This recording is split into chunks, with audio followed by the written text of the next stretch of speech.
3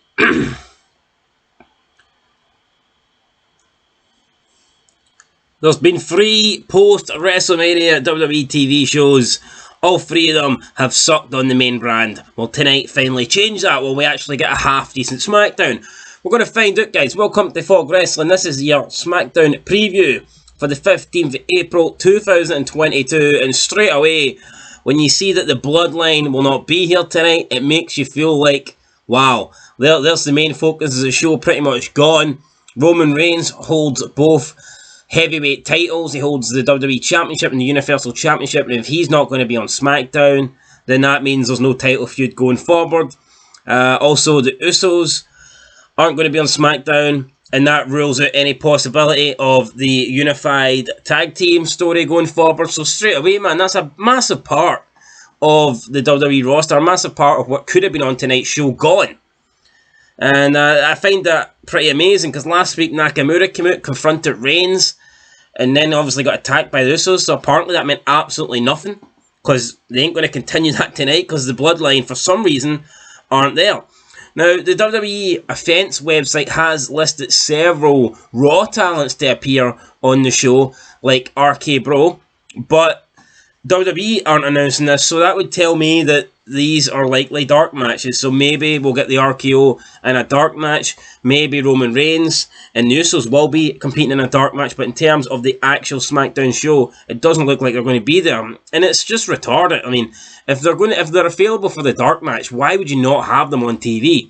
Now, maybe the listing, maybe the preview for this show is all wrong, but I don't understand it. Like last week, they had Ronda Rousey versus Charlotte Flair in a dark match. It's like, why not do something on TV? They had Cody Rhodes last week in a dark match. Again, why not have Cody Rhodes on TV? It just makes absolutely no sense. It's not like the product is great with a shitload of stars, you know. So, again, Cody Rhodes, Seth Rollins are advertised for tonight's show on the WWE Offense website, but not by SmackDown. So, it's safe to assume that they will be competing again in a non-televised dark match, which I don't think I'll ever understand it, to be honest.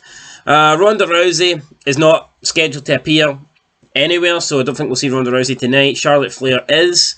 In terms of matches, we have Drew McIntyre in a rematch last week. He took on Sami Zayn. He's going to be taking him on again. Sami Zayn lost via countout. We'll see how those two get on tonight. And Jinder Mahal will get a title shot against the Intercontinental Champion, Ricochet. As things stand, that is the only 2 matches announced.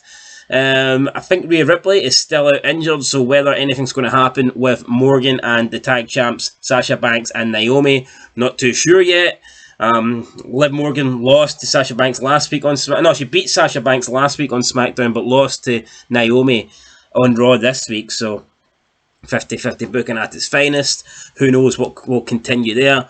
But as for the matches, well, actually, we've got Gunther as well. Gunther should probably appear. We had Raquel Rodriguez last week also making her debut in a backstage segment. Maybe she'll compete in a match tonight. Who knows? I'm hoping we'll see Gunther again, or maybe we'll see his compatriot, his teammate Ludwig Kaiser. Such a German name. Sounds more Polish, to be honest, but whatever. Maybe we'll see them compete. But for the 2 matches that have been announced, I'm going to say Drew McIntyre beats Sami Zayn. I think it's the obvious choice. I'd be shocked if Sami Zayn somehow defeated Drew McIntyre. And in the big Intercontinental title match, I'm going to go with Jinder Mahal.